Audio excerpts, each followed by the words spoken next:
E aí, galera? E aí, cadê vocês? Aê! Estão aí, é? E aí, galerinha? Espero que esteja tudo bem com vocês. Vamos para mais uma aula, viu? Já estamos voltando. Vamos passar por essa fase, né? Que já está passando e vamos encontrar nossas aulas na Univag. Tá? Continuamos com esse projeto aí de educação domiciliar, né? E naquela mesma pegada, estou dizendo que eu consigo ver vocês, tá? Senta aí quem está de pé, apertou play aí e está fazendo um monte de coisa, está de pé. Pode sentar que eu estou vendo, tá? Senta. Como o Damásio disse uma vez, numa aula que eu assisti com ele, ele falou assim, ó: direito penal aprende-se pela bunda. Aí eu falei, vixe, tô no curso errado. Vou embora. Não é pra mim esse trem, não. Aí ele falou assim, é pela bunda. Senta a bunda e estuda. Trash. Galerinha, bora? Então hoje, a matéria nossa aí de Direito Penal 1 é velocidades do Direito Penal. Vamos falar aí sobre essas velocidades do Direito Penal. Professor, o que é isso? Fórmula 1, corrida? Não, nenhum dos dois. Para de dormir de touca e vem com o pai. Pessoal, velocidades do direito penal. Uma parte mais, nessa primeira parte de conceito, o que é isso aí? Velocidades do direito penal, essa teoria foi criada pelo doutrinador espanhol aí, Jesus Maria Silva Sanches, tá? Professor catedrático pela Universidade Pompeu Fabra, né? Lá de Barcelona. Então ele trouxe essa teoria aí de velocidade do direito penal. Para ele, o direito penal existia duas velocidades. Era dividido em velocidade e eram duas velocidades. Sempre foi de duas velocidades para Sanches, tá? Ele analisava o direito penal, né, nessa sociedade pós-moderna e dizia que o direito penal era apenas duas velocidades. E nós precisamos saber quais são essas velocidades, né, de direito penal para Sanches. Mas vamos ver ainda, né, que esse direito penal tinha a primeira velocidade, que Sanches já dizia, segunda velocidade, mas aí tem uma terceira velocidade de um outro doutrinador e uma quarta velocidade. Vamos falar dessa primeira velocidade aí, tá? E essa primeira velocidade, galera, é o direito penal chamado aí direito penal da prisão. O que é isso? Direito penal da prisão. E esse direito penal da prisão, segundo o nosso artigo 1º, né, da Lei de Introdução ao Código Penal, que diz que todo crime, né, tem pena de detenção e reclusão, aplicada isolado ou cumulativamente, né, diz que todo crime teria aí detenção e reclusão. Mas não é bem assim. Sabemos que a pena de prisão, a pena de liberdade, né, pena privativa de liberdade, não é para todos os crimes. Existe um pequeno grupo de crimes que incide a prisão. Para a maioria não teria prisão. Eu vou fazer aqui, vou riscar aqui, estou sem quadro, né? Mas eu vou fazer um círculo aqui. Tá, vou fazer para vocês, não sei se está bom, mas que vale a intenção. Pessoal, e aí seria isso aqui. O direito de primeira velocidade seria esses crimes aqui, ó, que estão no círculo menor. Apenas alguns crimes têm a pena privativa de liberdade, a prisão. Para a maioria que fica no círculo maior, que é o segunda velocidade, não incidiria a prisão. Já até disse aí de segunda velocidade, né? Então, quais crimes que incidiriam a prisão? Quais? Homicídio qualificado, extorsão com morte, extorsão mediante sequestro, estupro, tá? Latrocínio. Esses crimes, sim. Esses crimes desse patamar, sim, incidiria aí a prisão. Para os demais, não incidiria a prisão. Então, nesse gráfico, nesse círculo que eu fiz, seria aqui o círculo menor, tá? Círculo menor. Então, uma quantidade menor de crimes, tá? Por quê? Porque quando está assim, quando tem a liberdade em jogo, esse direito penal seria mais garantista. Teria que respeitar mais o direito aí do ser humano. Teria que respeitar as garantias fundamentais, certo? Então, a liberdade está em jogo, vamos fazer aí esse direito penal um pouco mais lento para se apurar, com um pouco mais de cautela, porque a liberdade está em jogo. Não posso jogar esse indivíduo numa prisão e desrespeitar as garantias fundamentais dele, entendeu? Devido ao processo legal, contraditório, ampla defesa. E aí o processo até chegar aí a jogar ele num cárcere seria mais lento. Por exemplo, vamos dar exemplo do procedimento dos procedimentos do tribunal do júri. Que aí precisa o quê? Quando acontece o fato criminoso, vai ter o inquérito policial, né? A investigação policial com o inquérito policial finalizado com relatório. Vai pegar esse inquérito policial depois de finalizado com relatório, encaminha. Tem efeito especial aqui, viu? Brewster! Hey! Leva esse inquérito policial, finaliza com relatório, encaminha para o Poder Judiciário. E esse Poder Judiciário encaminha para o Ministério Público para ele oferecer denúncia ou não oferecer denúncia. E se oferecendo denúncia lá, o Judiciário recebe ou não recebe essa denúncia. Recebendo, manda citar o réu apresenta a resposta à acusação, marca a audiência de instrução, ouve-se um monte de testemunha. Depois de ouvir as testemunhas de acusação, depois de defesa, depois ouve-se o réu. Finalizado isso aí, vai aí para alegações finais. Depois das alegações finais, aí vem a sentença de pronúncia, no caso do procedimento do tribunal do júri. E aí finaliza a primeira fase ainda. Depois da sentença de pronúncia, pode aí ter a fase, ainda tem o recurso, né? A sentença de pronúncia, o recurso é o rese. E aí, se for pronunciado, confirmar essa pronúncia, joga ele para uma segunda fase do tribunal do júri. Olha o tamanho do procedimento e a velocidade dele tem que ser um pouco mais lenta. Respeitar todas as fases, todos os prazos para se jogar aí esse réu na prisão. Então, por isso ele seria mais garantista. O procedimento seria mais lerdo, né? Mais cauteloso. Beleza? Então tá aí, pessoal. Esse direito penal de primeira velocidade é chamado direito penal da prisão, por causa disso, tá? Então, guarde aí, direito penal garantista, porque respeita os direitos, né, e garantias fundamentais, que está envolvendo a liberdade do ser humano, tá? Ele é mais cauteloso e ele seria, a velocidade dele, mais lento, ou mais lerdo, mais lento, tá? Belezinha? Então vamos, bora galera! Acorda que eu tô vendo que o neguinho tá dormindo. Minha câmera aqui vai aí, pai. Segura. Bora, cola no pai. E agora vamos passar pela segunda velocidade. E essa segunda velocidade, galera, é chamado direito penal sem prisão, como eu já falei. E nesse círculo, né, é a maioria dos crimes, né, ou contravenção penal, ou crime de menor potencial ofensivo, ó, a maioria é sem prisão. Mesmo que ele seja condenado, ele não vai para o cárcere. Ó, e esse seria aí o direito penal de segunda velocidade. Por quê? Porque para ele incide quais penas? As penas alternativas. Tá? As penas alternativas que ou restritiva de direito ou pena de multa. Tá? E aí o círculo aqui, o círculo é maior.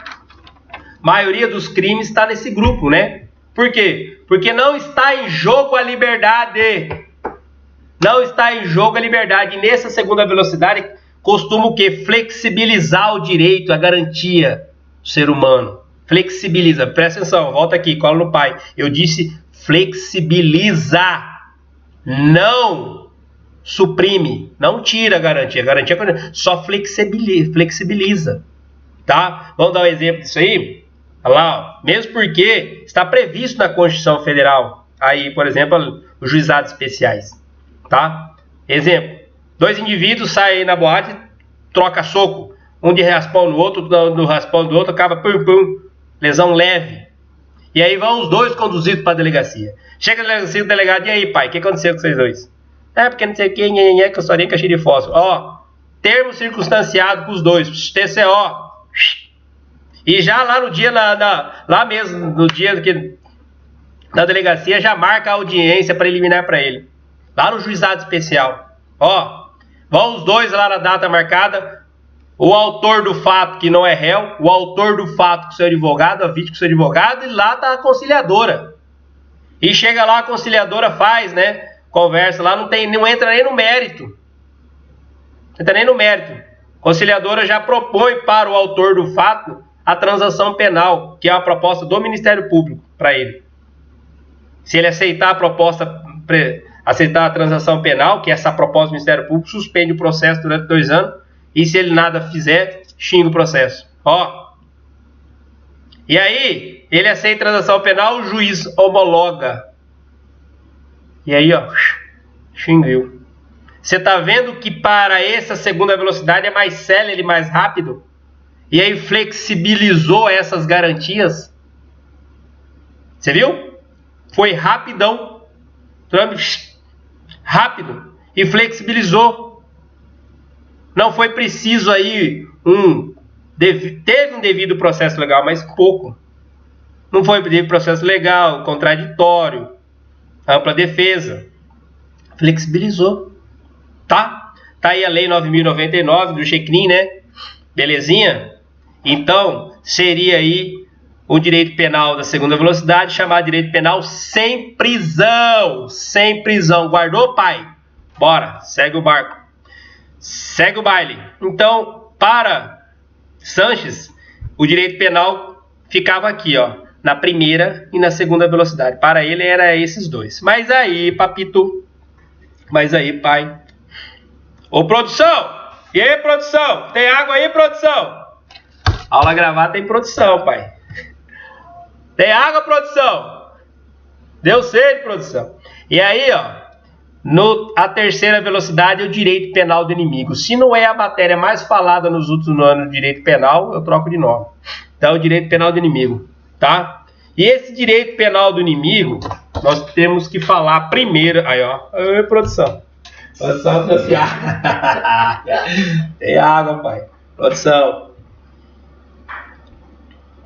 Pera aí que deu cedo, papito. Ei, e aí esse direito penal do inimigo de terceira velocidade, né?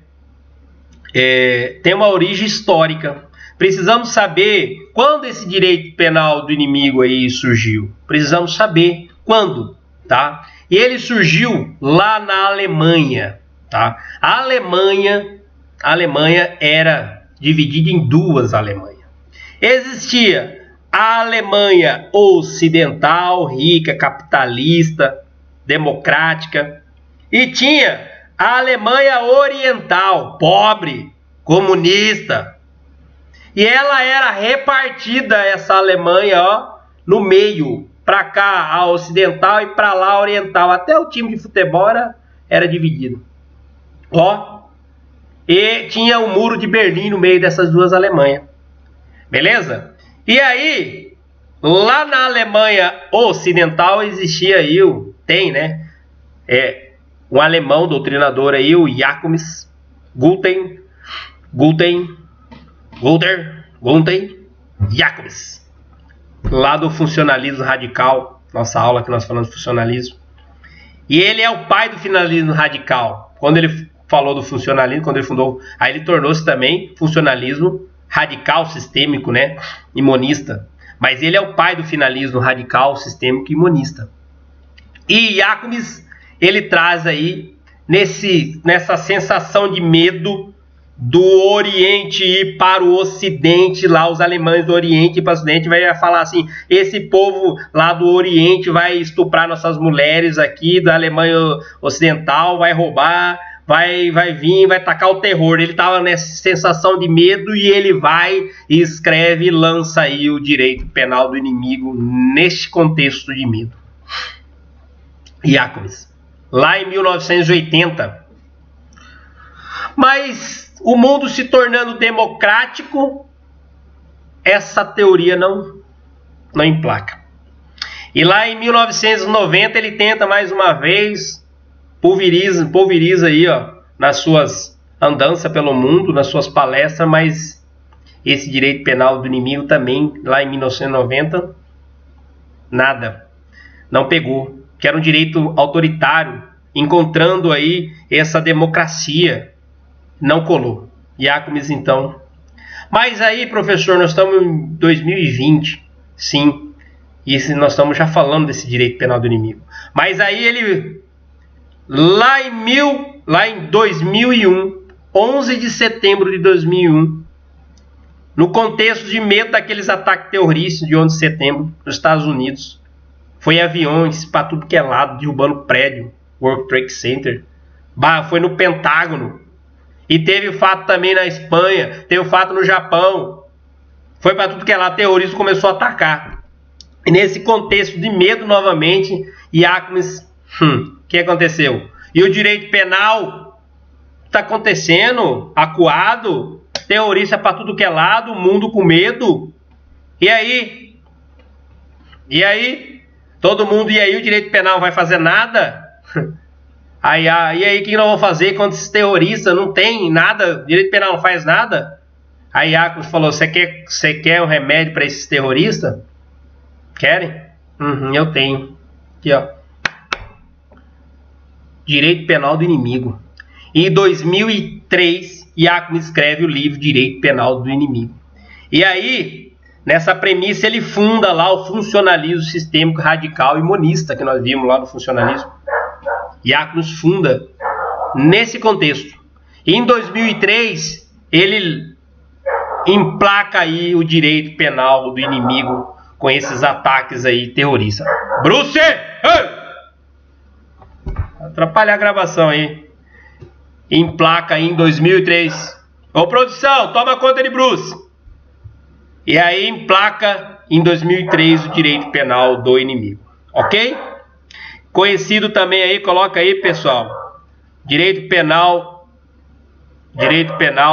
bélico, tá? Direito penal do inimigo ou direito penal bélico. Belezinha? Beleza? Pessoal, e da onde ele vai buscar? Da onde ele vai buscar essa base filosófica? Da onde ele vai buscar essa base filosófica? Da onde ele vai buscar? E aí, precisamos saber agora, galerinha. Já vimos essa origem histórica, né? Agora precisamos saber nessa base filosófica. Aonde é que ele foi buscar? Aonde é que ele foi buscar? A base desse... Era aí que eu tô... Onde é que ele foi buscar isso? Aonde é que ele foi buscar esse negocinho aqui, TV? Aonde Jacobs foi buscar aí essa teoria jurídica, né? A teoria jurídica teve uma base, essa teoria jurídica dele teve uma base filosófica, né? Então, Jacobs, né, dá vida a essa teoria jurídica com o pensamento de alguns filósofos. Trouxe aí Kant, né? Kant com seu discurso que pena enquanto castigo, enquanto retribuição, quando aquele que descumpria a norma do Estado deveria ser eliminado. Kant, tá? Aquele que não cumpria a norma do Estado tinha que ser eliminado. É Kant, tá? Buscou também em Rousseau contrato social. Rousseau dizia, o cidadão tem um contrato social com o Estado. Tem um contrato social com o Estado. O cidadão ele abre mão de um pouquinho da sua liberdade em favor de um bem comum. Agora, a partir do momento que ele não cumpre alguma norma desse contrato social, o Estado tem que puni-lo e tem que o quê? Extirpar ele. Tem que ser eliminado também. Rousseau, Jean-Jacques Rousseau. Cidadão tem um contrato com o Estado.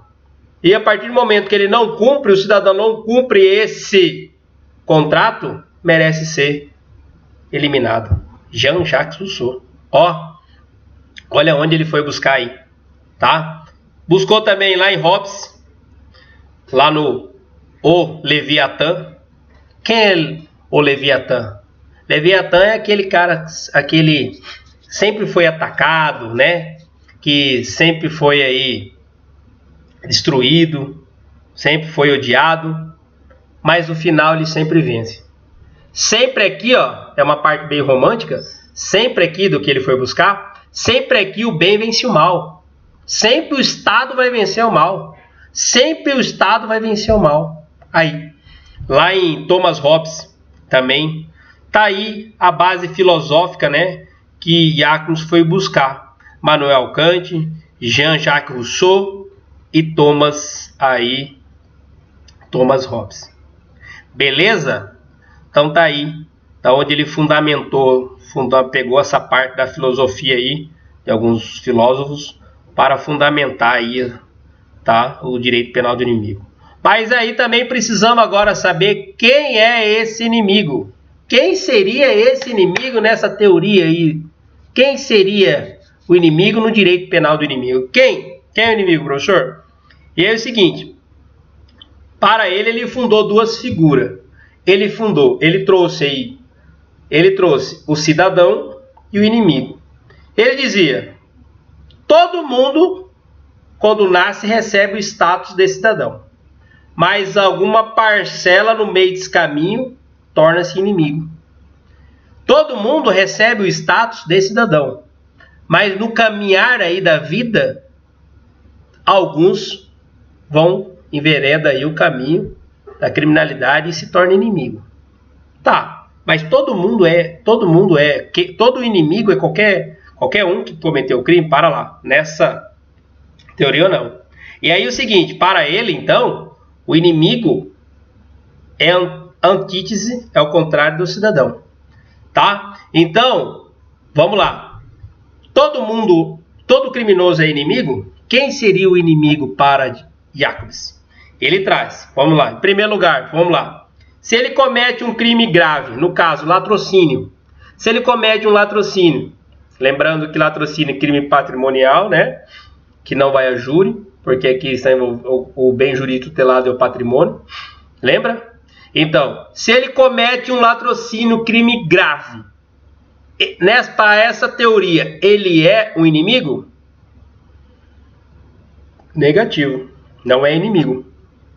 Para Jacobs, não. Beleza. No segundo momento, se ele comete mais um crime grave, mais um latrocínio, e aí? No primeiro momento ele cometeu só um, Não, continua sendo cidadão. No segundo momento ele cometeu ele repetiu esse crime grave, mais um latrocínio. E agora? Ele é inimigo? Para Jacobs, continua sendo cidadão, não é? Quando vai ser inimigo? No terceiro momento, agora é o seguinte, vamos falar. Ele falou o seguinte, ó, sou ferrado mesmo, vivo assalariado, larga a mão, só vou ficar cometendo latrocínio agora. Ganho muito mais. Todo latrocínio que eu cometo, que eu pratico aí, eu levanto 10, 15 mil aí, de tudo que eu consigo. Eu vou lá, mato a pessoa e levo aí o carro dela, levo o relógio, celular, faço uma boa grana. Vou fazer isso aí de profissão. Ele vira o quê? Criminoso habitual. E aí? Vai levar a vida da criminalidade. Esse meio de vida. E agora? É inimigo? Aí, ó. Para Jacobs, também não é inimigo. É cidadão. Um latrocínio, 2 latrocínios, ainda virou criminoso habitual. Não é inimigo. Professor, quem é o inimigo nessa teoria? Quem é o inimigo? Para Jacobs, o inimigo é quem participa de organização criminosa. O inimigo é aquele que quer o quê? Destruir o Estado. Onde tem um poder paralelo dentro de um Estado. E ele quer destruir o Estado. Seria o inimigo. Para ele, o terrorista, coloca aí, para ele, o terrorista é o inimigo por excelência. Lá no Estado, o Estado Islâmico é um Estado dentro do Estado e querendo destruir o Estado. Tá aí. Então, Para Jacobs, o inimigo é quem participa, coloca aí, participa de organização criminosa. Aí, com esse raciocínio, ele criou o quê? Coloca aí, 2 direito penal. Então, ó, aqui que está o pulo do gato. Para de mexer no WhatsApp, olha para cá.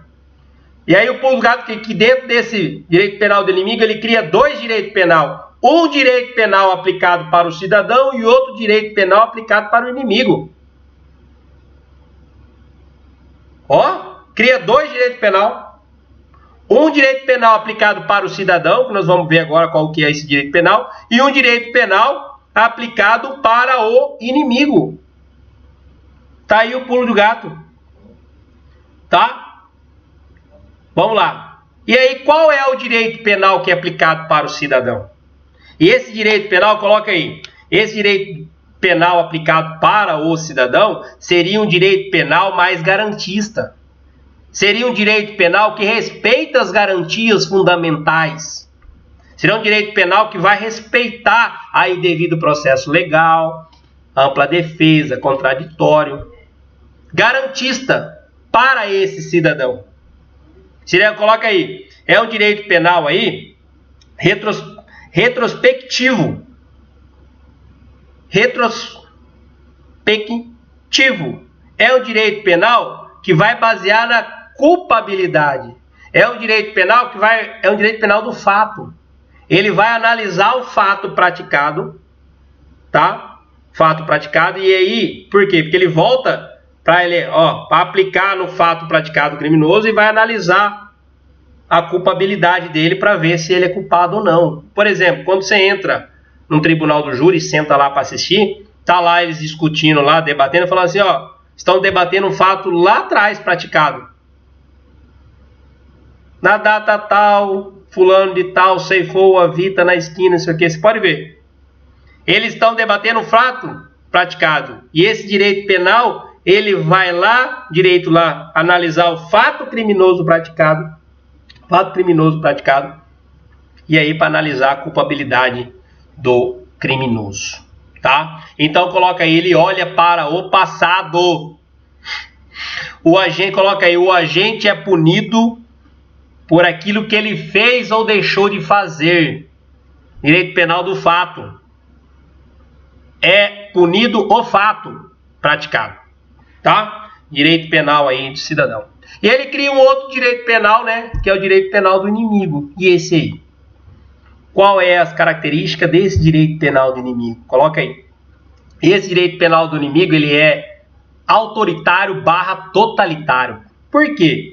Aqui esse direito penal do inimigo não respeita as garantias fundamentais. Ele suprime, ele despreza os direitos e garantias do ser humano. Aqui não respeita o devido processo legal. Aqui não respeita o contraditório, a ampla defesa. Ei, ó, aqui ele olha para o inimigo, né? Olha para o inimigo como inimigo do Estado. Ele fala o seguinte, ei, para lá, pai. Ele fala, ué, você quer que eu trato você como... Você quer ter os mesmos direitos de cidadão que eu trato como cidadão, e você quer me destruir, você quer que eu dou esse direito que eu dou para o cidadão, pro cidadão? O direito que eu dou para o cidadão, eu tenho que dar para você, e você quer me destruir? Aí não, né? Aí não, né, pai? Então, coloca aí, esse é um direito de guerra. É uma guerra entre o inimigo contra o Estado. Vamos exemplo, é o Estado Islâmico, tá? Então, para Jacobs, o direito penal do inimigo, ele não pode ter o criminoso, o inimigo, né? O inimigo não pode ter os mesmos direitos do cidadão. Não pode, tá? Por isso que ele é autoritário e totalitário. E outra, coloca aí, ele é prospectivo, né? Porque ele olha para o futuro. Lá no cidadão, ele olha para o quê? Para o passado, para o fato praticado por deixou de fazer. Aqui não. Lá ele vai basear depois da culpabilidade. Aqui, lá no cidadão. Aqui ele vai buscar o quê? Na periculosidade, tá? O que é isso aqui? O inimigo, ele vai ser punido somente por aquilo que ele fez ou ele vier a fazer. Ó, ele olha para o futuro. Lá no 11 de setembro ele ia ser punido por aquele lá, ainda pode ser punido aí pelo que ele pode vir a fazer. Se conseguisse pegar aqueles terroristas, deixasse ele preso, não, mas ele é terrorista, não, então vou dar uma pena indeterminada para eles. Não vai sair não, porque tá louco, os terroristas. Tá? Então coloca aí. Por ser prospectivo, ele olha para o futuro, né? E ele fundamenta na periculosidade do agente, tá? Que ele preocupa que o que o inimigo pode fazer, o inimigo fez e que ele pode fazer, tá? Aí que admite as penas indeterminadas, belezinha? Tá? E outra, coloca aí também. E ele também é um direito penal do autor. Ele preocupa com o terrorista quem é a pessoa. Ele rotula, ele estereotipa, ele etiqueta quem é o inimigo e vai preocupar com isso. Você é terrorista. Tá? Ah, mas eu não interessa. Você é terrorista. Na Copa do Mundo, a polícia interceptou. Na Copa do Mundo, a polícia interceptou conversa de algumas pessoas que estavam aqui, que estavam aclamando o Estado Islâmico. Ó, estavam lá no grupo lá de WhatsApp. Era a Operação Hashtag, né? E aí, aclamando, eles nem fizeram nada. Só o fato deles estarem aclamando, participando, querendo ser terrorista, pronto, a norma do direito penal já incide. Tá? Só essa conversa no WhatsApp clamando aí. Então coloca aí, ele é um direito penal do autor, não do fato. Tá? Direito penal do autor. Belezinha? Tá aí, galera, as características. E os efeitos? E agora os efeitos? Pessoal, os efeitos da aplicação desse direito penal tem os reflexos. Quais os efeitos?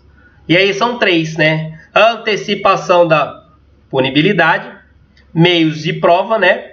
E fortalecimento e ampliação do poder da polícia. E aí nós temos a antecipação da punibilidade. O que é isso aí? Nosso direito penal, ele pune o quê? Crime consumado, tá? E o crime tentado.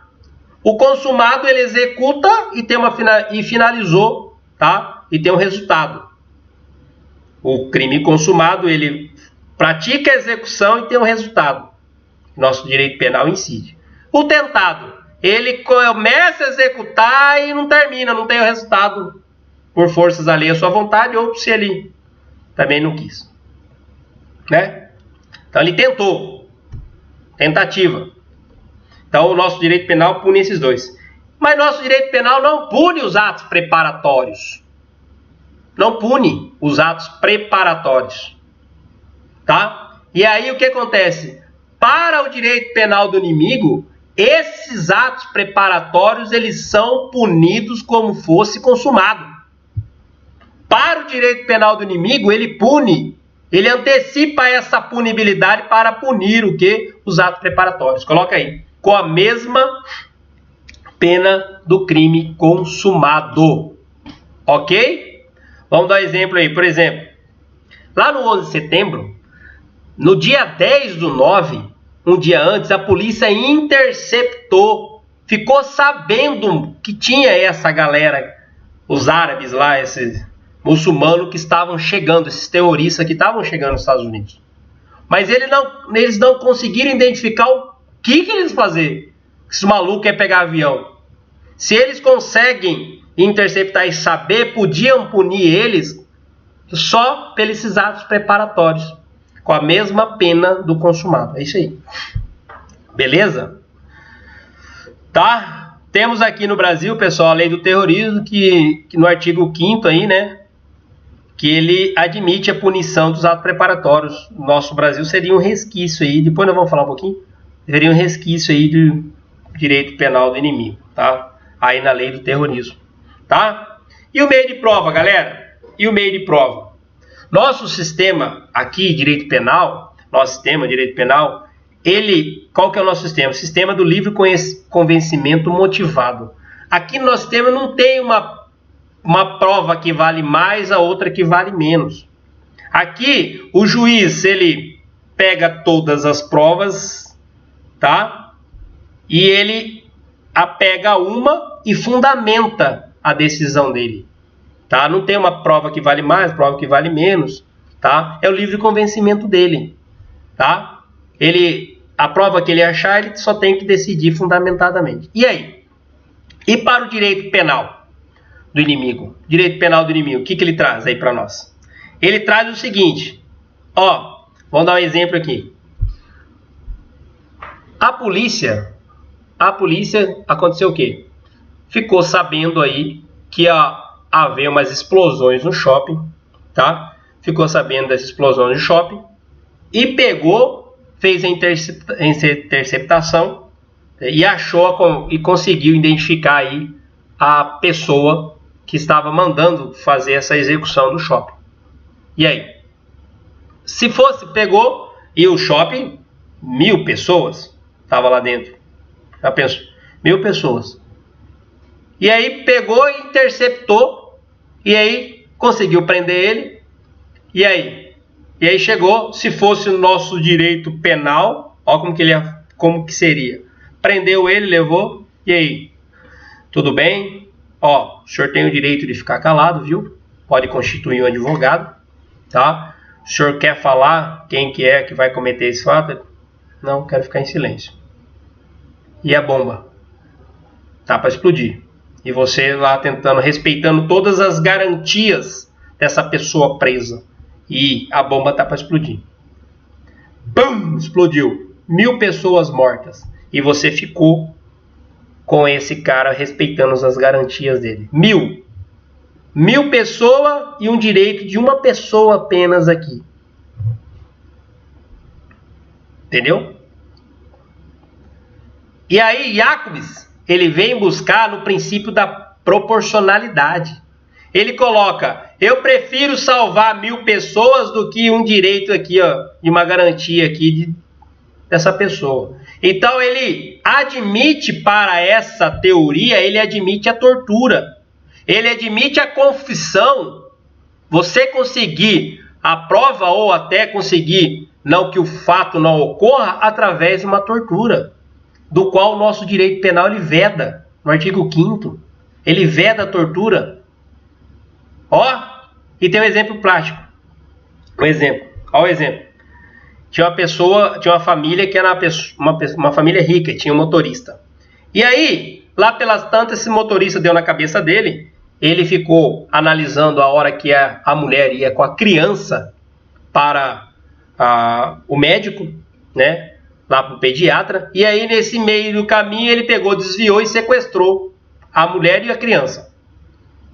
No meio do caminho ele larga a mulher e leva a criança. Sequestrou. A mulher volta para casa desesperada, chorando, fala com o marido. O cara some 2 dias com a criança. E aí? 2 dias com a criança. E aí depois de 2 dias ele liga. Falando, ó, sequestrado, o seguinte, quer o seu filho? Onde você tá? Não sei o que. Nessa ligação a polícia intercepta, né? E vai falando, vai conversando, mandando o pai conversar. E o cara fala, quero 10 milhões. Não, 10 milhões você não vai ver seu filho. Ou você vai ver só o dedinho dele. Ah, mas eu não tenho 10 milhões. Se vira. Eu tenho 1 milhão, não quero 10 milhões. E liga o telefone. E aí? E aí, nesse caminho, a polícia interceptou a ligação, pegou a Herb. A Herb é cada hora que um telefone ele manda sinal para umas torres, ele fica registrado qual torre mais próxima ele pegou. E a polícia ficou perto da região onde a Herb conseguiu a Herb. E aí esse sequestrador estava no cativeiro também, mas ele saiu para fazer compra no mercado. Também estava com fome. E a polícia, grampeou ele. Ó. E aí pegou ele e levou, e a criança estava no cativeiro. E aí levou ele para a delegacia, e aí chegou lá, ó, o que aconteceu? A polícia começou, cadê a criança? Ele, não sei, se vira, procura, não vou falar, fica quieto, tem o direito condicional de ficar quieto, ó. O delegado também tem criança pequena, uma filha, colocou a câmera filmando e bora, pai. Saco na cabeça, torturou e vambora. E conseguiu tirar aonde estava a criança. E o delegado esperto nesse caminho já ligou para a ambulância chegou, entrou, estouraram o cativeiro e pegaram a criança. Ainda no laudo do médico ele disse, se é meia hora a criança morre. E aí? E aí? O direito penal do inimigo autorizando esta confissão mediante tortura. Colocou um princípio da proporcionalidade entre a vida e uma tortura. E aí? O nosso direito penal veda a tortura no artigo 5º. Veda. Mas e aí? Mas tem a crítica. Esse direito da pessoa presa a não ser torturada e a vida da criança. Olha no caso prático o que poderia acontecer. E aí o delegado pegou, levou a filmagem da tortura e entregou para o promotor. Tá aqui, ó. Filmei, mas tá aí a criança. E mais tarde, depois, né? Mais tarde, lógico, chegou a instauração do inquérito para o promotor denunciar esse delegado pelo crime de tortura. Pelo crime de tortura do delegado. Se o promotor denuncia o delegado pelo crime de tortura, lá no crime do sequestro, as provas teriam que ser anuladas. Porque se o delegado cometeu tortura, as provas em relação lá ao crime de sequestro e o processo tinha que ser nulo. Sacou? E se o promotor ele considera que esse direito de não torturar é relativo, não é absoluto, e não denuncia? E aí? E aí, aí lá o sequestrador ele responderia pelo fato. E aí? Colocou-se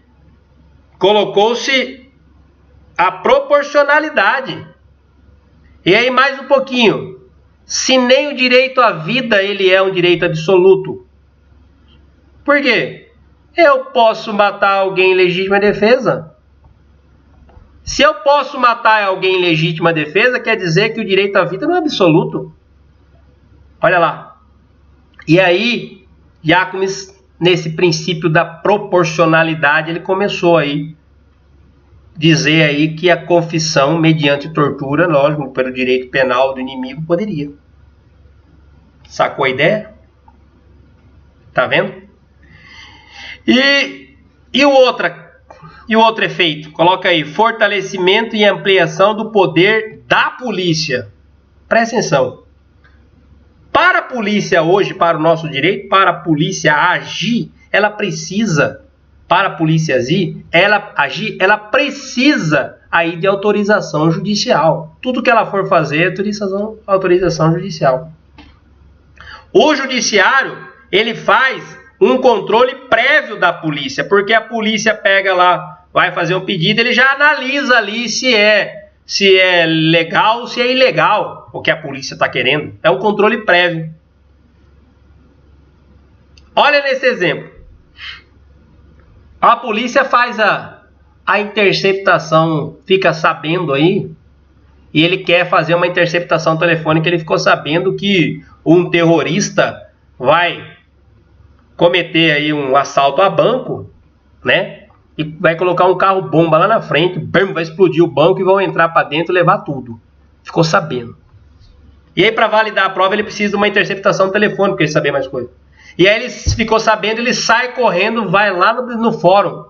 Aí ele chega lá na vara, fala com a assistente, preciso falar com o doutor urgente. Aí ela fala, tá lá assim, digitando, né?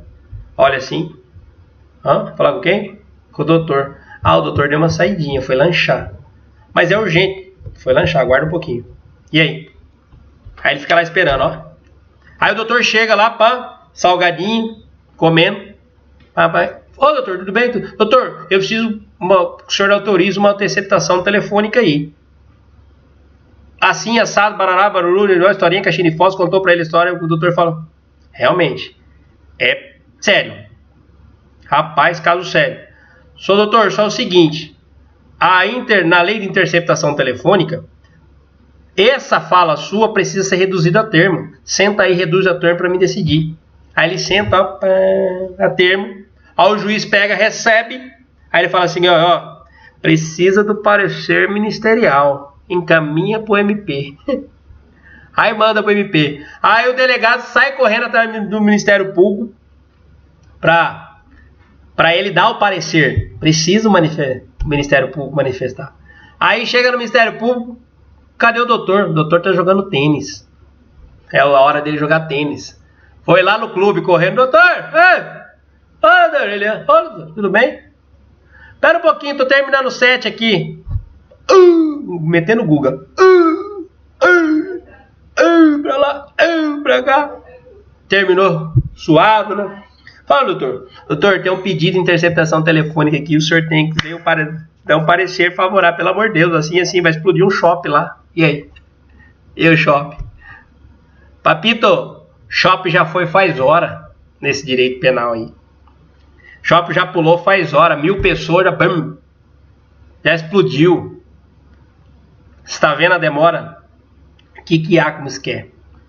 O que ele quer? Ampliação dos poderes da polícia. Deixa a polícia resolver esse trem. Depois o judiciário faz um controle posterior. Deixa ele salvar o bem jurídico maior aí. Por exemplo, é a vida que vai explodir lá o banco, né? Deixa. Depois faz um controle posterior. Não esse controle prévio que tem do nosso direito, controle posterior.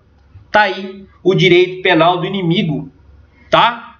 Então temos aí os efeitos, antecipação da punibilidade, meio de prova, né? Admite aí a tortura, né? No caso chamado por ele não é tortura, é interrogatório severo, interrogatório severo e fortalecimento aí fortalecimento e ampliação dos poderes da polícia. Tá aí os efeitos, tá?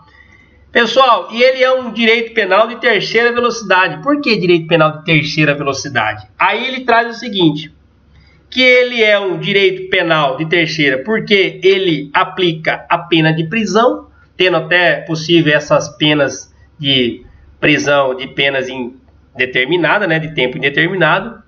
E ele também é extremamente célere, né? Porque quando ele que suprime direitos e garantias, aí é rápido, né? Então ele seria de terceira velocidade, porque aplica a pena de prisão e ele ser extremamente célere, tá? Suprime direitos e garantias, tá aí, para nós aí. Belezinha? E aprofundando essa parte aqui, nós já falamos aí, né? Direito penal do cidadão, do inimigo, tá aí para vocês mais fixar, tá? Tá aqui também já falamos, né? Aqui a antecipação, tá aqui tudo aqui também, flexibilização, tá? Para vocês só fixar. E a pergunta? Qual é a pergunta? É possível aplicar o direito penal do inimigo no Brasil? É possível? E aí, pai? É possível aplicar esse direito penal no Brasil? Qual a resposta?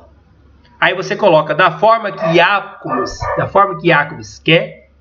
Não. Da forma que Iacobus quer? Não. Por quê? Vai de encontro aos princípios da Constituição Federal. Tá? Fere os princípios da Constituição Federal. Quando ele cria direito para um cidadão e direito para outro, ele já fere qual princípio?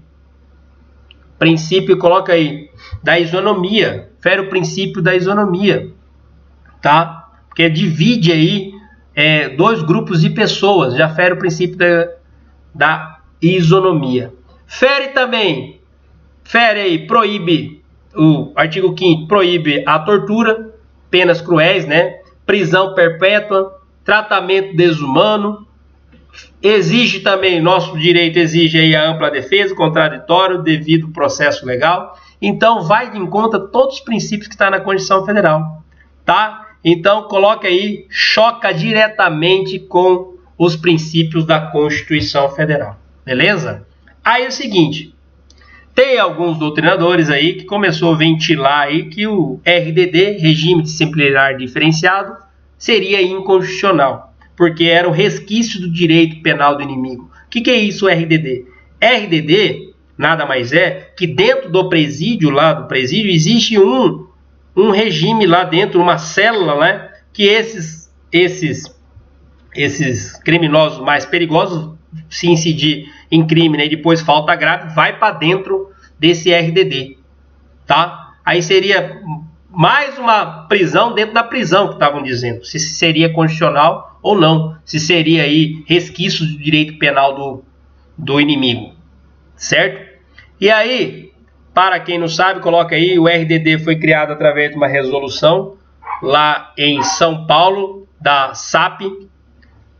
Esse foi criado justamente para atender Fernandinho Beiramar, que saiu do Rio de Janeiro e foi para São Paulo, e aí precisava de um regime diferenciado para ele, que era um megastar. E aí logo começou a se debater que não podia criar esse regime disciplinar diferenciado através de resolução, lógico que é matéria de lei penal, né? E acabou vindo a lei aí que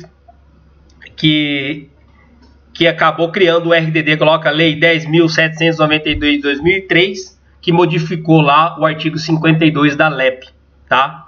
E aí tornou-se lei. Mas e aí? O RDD, pessoal, o que é o RDD? O RDD, Regime Disciplinar Diferenciado, é uma cela individual, e aí coloca 2 horas, né, de banho de sol, quando ele sai da sala, sai da cela, 2 horas de banho de sol, e tem 2 visitas íntimas, né, por semana, 2 horas cada. Nesse cômputo dessas pessoas, não coloca as crianças. Olha aí. Então, coloca 2, né, 2 horas de banho de sol, 2 visitas íntimas, 2 horas por semana, e além do mais, tem uma cela individual. Começou essa discussão se é constitucional ou se é inconstitucional, acabou batendo no STJ. E aí? E o STJ disse o quê? Não é direito penal do inimigo. Não é inconstitucional. Por quê? Vamos lá, vem cá. Olha cá. Cara, é complicado. Eles reclamam que estão tudo amontoado. A hora que tira, coloca numa cela individual. 2 horas de banho de sol. Cara, não conseguimos tomar 1 hora de banho de sol. E ele está sozinho, tomando 2 horas de banho de sol e visita íntima. 2 ainda. E por 2 horas por semana. E aí? STJ, preso não tem direito de fugir. Isso aí não é resquício de direito penal do autor. Tá? Belezinha? Existe algum resquício do direito penal do inimigo? Opa, não é direito penal do inimigo. Tá? Então o STJ manifestou que é constitucional. Tá? Pessoal, existe algum resquício desse direito penal do inimigo no Brasil? Como já falamos agorinha. Coloca aí. Lei do terrorismo, 13.260 no artigo 5º. Crime praticado. Crime, né? É crime praticado quando se pratica aí, quando comete os atos preparatórios. É o que? É o Brasil punindo aí no artigo 5º, que é crime praticar os atos preparatórios de terrorismo. Então o Brasil pune, né, atos preparatórios nessa lei aí, 13.260 lá no artigo 5º, tá? Então seria aí resquício de direito penal do inimigo, tá? Lei do abate também, que é um decreto, né? Coloca aí, lei do abate, que pode abater aí a aeronave quando entra no nosso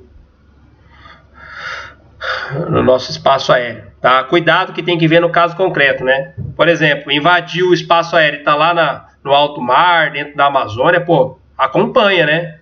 Agora, de repente, vai bater lá no meio lá no Cristo Redentor, lá no meio da Avenida Paulista, aí a lei do abate, né? Tá? Beleza? E aí tem também, pessoal, a doutrina fala aí do plano informal, né? Clandestinamente. Esse direito penal do inimigo existe no Brasil? E aí alguns trazem aí chamado direito penal subterrâneo. O que é isso aí? Crimes cometidos aí, né? Por agentes públicos na clandestinamente, né? Que pega aí quer fazer a execução desses, some com a bandidagem aí. Isso aí sumiu aí, ele caiu na vida, no mundo. Tá? A doutrina traz aí direito penal subterrâneo. Tá? Agentes públicos que cometem crime aí clandestino. Tá? Sumindo com pessoas aí. Beleza? E aí temos aí a pergunta respondida. Então, é possível aplicar o direito penal do inimigo no Brasil na forma proposta por Jacobs? Não. Tá? Tá aí a resposta. Belezinha? Pessoal, então terminamos aí a terceira velocidade do direito penal do inimigo, né? Bem legal aí. E agora vamos para a quarta velocidade. E que é a quarta velocidade? Aí, essa teoria foi criada aí por um penalista argentino, não é o Zaffaroni, mas coloca aí o Daniel Pastor, que ele trouxe aí a quarta velocidade, que é o neopunitismo ou panpenalismo. Neopunitismo, panpenalismo. O que seria isso aí? Neopunitismo é uma nova forma de punir,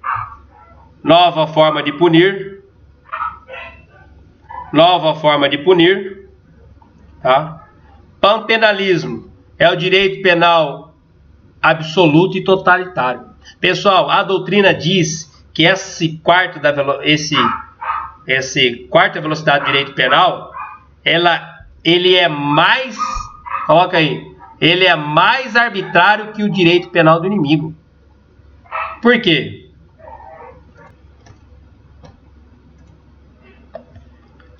Esse direito penal de quarta velocidade, pessoal, criação aí como eu já falei, do argentino Daniel Pastore, seria um direito penal, coloca aí, mais arbitrário que o direito penal do inimigo. Mais arbitrário que o direito penal do inimigo. Coloca aí.